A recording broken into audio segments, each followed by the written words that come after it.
Some thoughts don't stay thoughts, they become directions. Maybe it sounds like I'm always anxious. I never follow through. This is just who I am. You've heard it so many times, it no longer feels like a thought. It feels like a fact. And that's what makes it dangerous, because your life keeps moving in the direction of what you agree with. Thoughts come and go. Agreement gives them authority. Agreement is the moment a passing thought becomes a compass. The moment it gains permission to influence your decisions, your expectations, and your direction.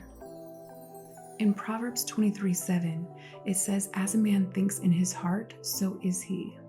The thoughts you repeatedly agree with begin shaping how you see yourself. And once they become part of your identity, your brain starts organizing your life around them. It looks for evidence. It filters experience. It reinforces the story. If you believe I'm always anxious, your attention starts scanning for reasons to justify the fear. If you believe I never follow through, difficulty begins to feel like confirmation. If you believe this is just who I am, growth starts feeling impossible.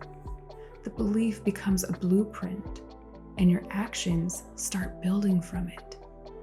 That's why old narratives become powerful.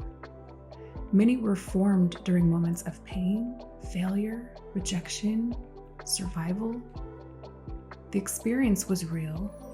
The conclusion wasn't. Yet the conclusion remained. And repetition made it familiar. Your history feels believable. Your wounds feel believable. Your failures feel believable. The brain trusts familiar evidence, even when that evidence belongs to a version of you that no longer exists. In 2 Corinthians 10:5, it says, "Take every thought captive," because not every thought deserves agreement. Some thoughts were built for a season you already survived. Some were formed before you understood who God created you to be. Some have been speaking for so long that they operate without being questioned. Leave a belief unchallenged long enough, and it becomes a ceiling. You stop pursuing opportunities. You stop expecting growth. You begin living beneath what God is calling you toward.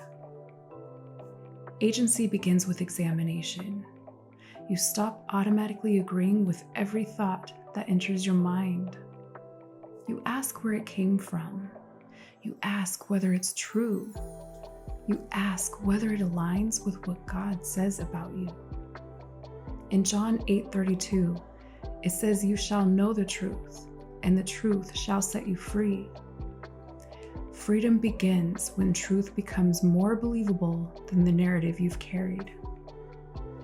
Because the voice directing your life is often the voice receiving your agreement. And your future will continue moving in the direction of what you believe is true.